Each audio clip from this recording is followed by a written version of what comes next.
So Tarantino, we all know him, he has a foot fetish, people admire his style of filmmaking, and I do too. But he only wants to do 10 movies, or at least 10 of his own, because he has helped out in about 3 other movies, which we may end up mentioning at the end of this video. And today we're going to be ranking those 10 movies in order, from worst to best. Or should I say 9 movies, because the 10th one hasn't come out yet. He's on the verge of making it, he's edging us basically. And we're starting with, ironically, his first movie, and his worst, Reservoir Dogs. Not bad at all, but compared to the others, it just doesn't stand proud. It has great dialogue like every Tarantino movie does and should, and a nice storyline that of course doesn't exactly go in order, but it's got a nice intro like every Tarantino movie does. There's a beginning diner scene where Mr. Pink goes on about how he doesn't like tipping culture in restaurants, lets you get to know him. The film really doesn't have a main character, but Mr. Pink basically is the main character. I must say though, it's a lot of time to be locked up in a warehouse. It's got a real good name, and it made a name for Tarantino as well. But I admit, with how static the setting and how static some of the shots are, I did start to get a little drowsy during this one. But it did pay off in the end, and that's why I'm leaving it at number 10.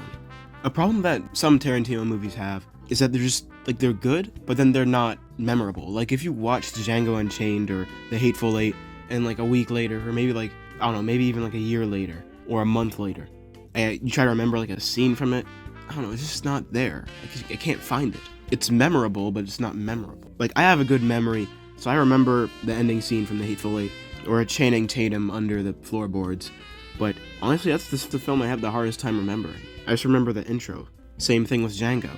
I remember the ending, I remember Calvin Candy, I guess. I remember the whipping scene, I remember Jonah Hill.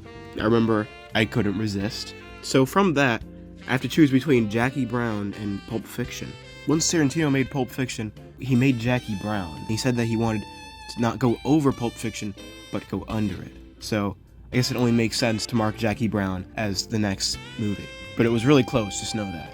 But I thoroughly enjoyed Jackie Brown. I think it's one of his best movies. It's a thriller tale about a bail bondsman and a girl gets caught dealing coke. And she works in the airport too, so it's really bad. She gets in a lot of trouble for that. And then she's cooperating with the police while also cooperating with the bail bondsman. She's trying to get herself out of the situation. Meanwhile, Ordell, played by Samuel L. Jackson, this is like the best villain he's ever played, really. And if it's not, then I wouldn't know, because he's been in way too many movies. I'm not watching all that. But every gunshot in this movie has such an emotional impact. It's almost like every time someone gets shot in this movie, or your heart gets broken another time. And next is Pulp Fiction. It's a nice crime thriller. It feels shorter than it actually is. It's surprisingly like 2 hours, 30 minutes. Crazy. Definitely a wild ride. And the concept for this was... And so I thought, well, what happens if we hung out with them all night long? All night long, all day long, all right, after they've killed the guy, what happens in the rest of their day? And so it was the idea of taking these chestnuts and putting them together and then actually having the characters kind of intertwine, and it all kind of takes place in one city, and it's an environment that they all live in, and the characters kind of know each other, but you don't know that for a while, and it was just kind of hanging out with them for those 2 days. And since it was a day in the lives of the characters, it had non-linear storytelling. It just bounced back and forth, and it starts at the end as well. A lot of good scenes, and of course, Samuel L. Jackson, again. It seems like there's a lot of themes of chance in this movie, about God's hand in things, and fate, and stuff. Yeah, really liked that dancing scene, I wish I was there. Now we've covered 3. Now we need a 4th one on the list. That memorabilia argument I made earlier, I'm going to ditch that. You can forget anything, honestly. And to rank a movie where it is totally based on that, it's just wrong. So we're gonna ditch that. For 4th, I'm gonna put Kill Bill Volume 1. Because Kill Bill Volume 2 really finishes the story, but Volume 1 is still good, but it sets the stage. Also, it's much sillier than the second half of Kill Bill. Kill Bill Volume 2 is just more serious. Doesn't mean it's bad, it just doesn't really end on a good note. The ending doesn't really feel like much of an ending. It feels like I've played a demo of a game and I haven't bought the whole thing yet. Nonetheless, I do like Oren Ishii. I like that scene where she cuts the dude's head off, and the Hattori Hanzo sword introduction is really nice as well. And that intro is pretty crazy as well. But the Kill Bill movies do have some of the best action that Tarantino has to offer. Probably only beat by Django Unchained, I guess. but also not at all because Kill Bill's just better. In the revenge story of her, just so many bad, awful things just happen to her, and it just makes you want to see her get revenge even more. Like, how could you do this to someone? And in the hospital, I can't even say what they do to her at the hospital, but if you know, you know. But she ends up stealing a guy's car, and she drives the pussy wagon around, so that's cool, I guess. Next movie. Also, the first one does have that whole 1 versus 100 scene, or the crazy 88. Yeah, that was a pretty good scene. That's like one of the movie scenes of all time, bro. Next movie. I'm gonna sandwich the 2 Kill Bill parts in between. Once Upon a Time in Hollywood, after Kill Bill. Cliff Booth, bro. I think he's my favorite Tarantino character. He's a stuntman for Leonardo DiCaprio's character, Rick Dalton. Oh yeah, and Cliff Booth is Brad Pitt, of course. Also, Margaret Robbie plays Sharon Tate, which is pretty crazy. There's a lot of Manson things going on in this movie, just subtly. I don't really know anything about Charles Manson, other than like he killed people, he killed women or something. I don't know, I don't keep up with the Manson lore. There's a lot of fun things in this movie. Like, it's a movie that takes place in Hollywood, and it's played by people who are big in Hollywood right now, in real life. It's also got a lot of really nice music. I like the dynamic between Rick and Cliff. I think one of the standout scenes, there's 2 standout scenes, where Rick is, you know, he's acting in some Wild West thing, and they keep on having to do the takes over and over again, so it's like he keeps on saying the same thing. His whole character arc is that he's a washed up actor. He used to be super popular, and now he's not. And he's supposed to be a crook in this movie. And, you know, before the performance, he talks to a little girl he's supposed to be like holding hostage in the movie, and it's like he has this one-sided conversation about how he's like, oh, I'm washed up, oh, it's so sad. And he's talking about how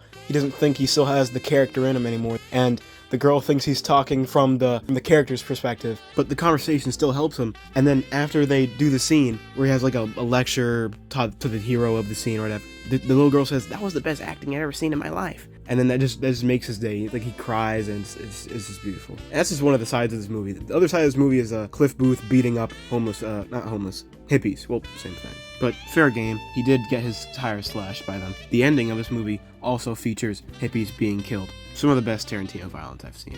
So satisfying as well. Like, they just had it coming. And all in all, this is my favorite Tarantino movie. So we're leaving it at number 5. I think for this next one, this is a tough one now. Then I'm going to put The Hateful Eight. Underrated Tarantino movie, by the way. It doesn't have that good poster, like as good of a poster as all the other ones. I feel like that's one of the reasons why it doesn't get that much attention. Also, it doesn't have like an iconic thing to it, I guess. I don't know.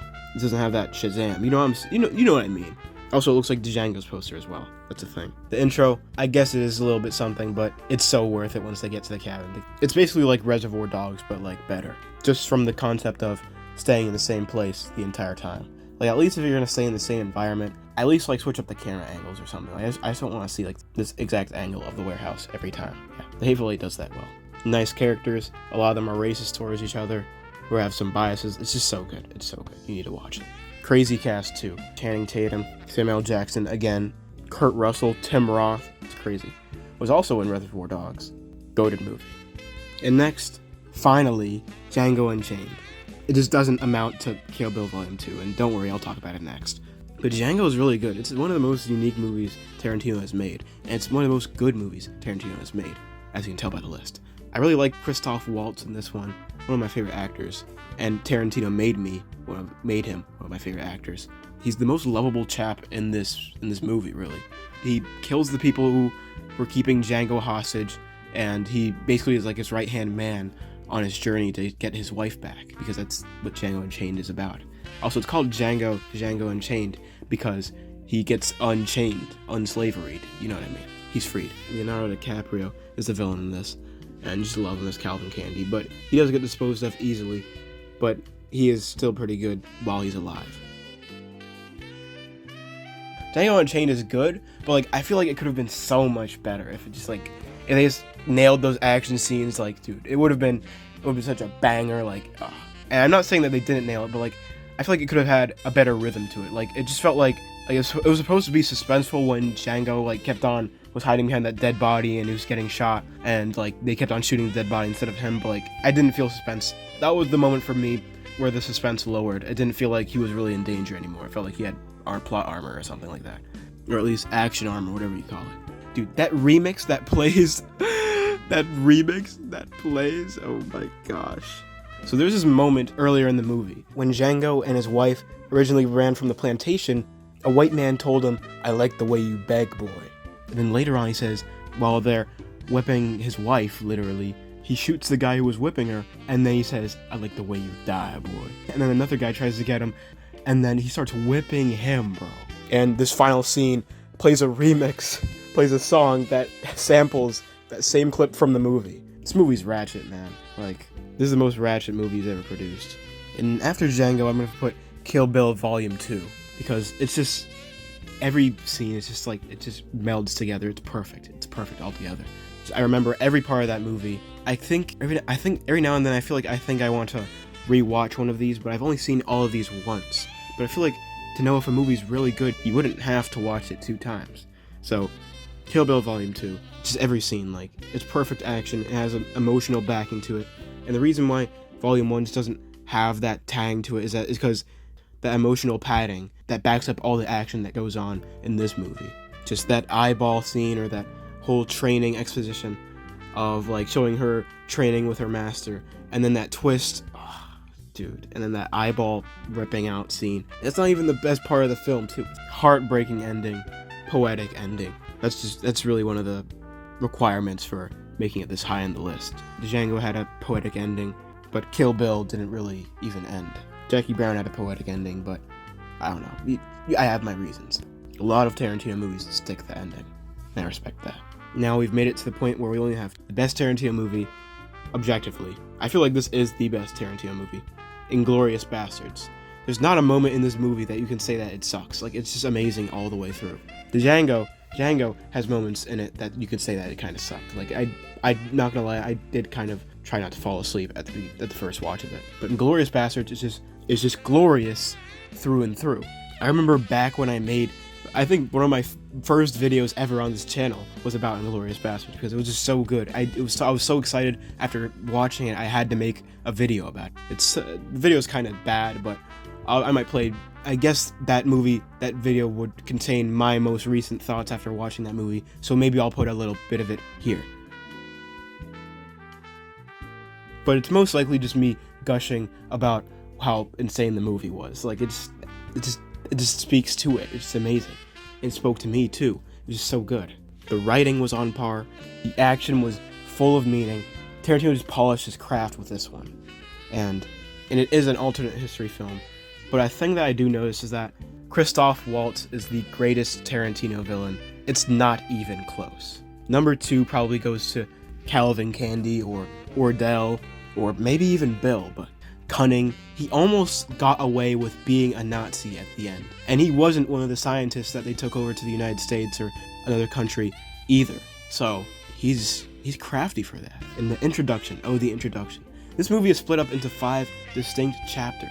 And it's flawless. You can make a book out of this movie. That's how good it is. And it would still be good. That's how good it is. It also contains one of the best scenes in cinema history. Just that, if you know, you know. That, I was literally shocked. My jaw was dropped at the screen. Like, my mouth was open, man. And I still listen to that song from that scene to this day. It's just beautiful. And right after that, there's like that slow motion scene where they punch the guys, like, oh. And the entire movie's building up to this plan being orchestrated by Aldo Raine, aka Brad Pitt. And they have like a team of Americans and like Jewish people and like just like this ragtag squadron. Out of all the movies on this list, you need to watch this one. And I feel like the argument that people have when seeing 3-hour movies is that, oh, it's too long, but don't. So many of the greatest movies are 3 hours. And if you haven't watched a Tarantino movie before, I recommend you watch this one. If you have time, both of the Kill Bills. If you like slow burns, Django Unchained.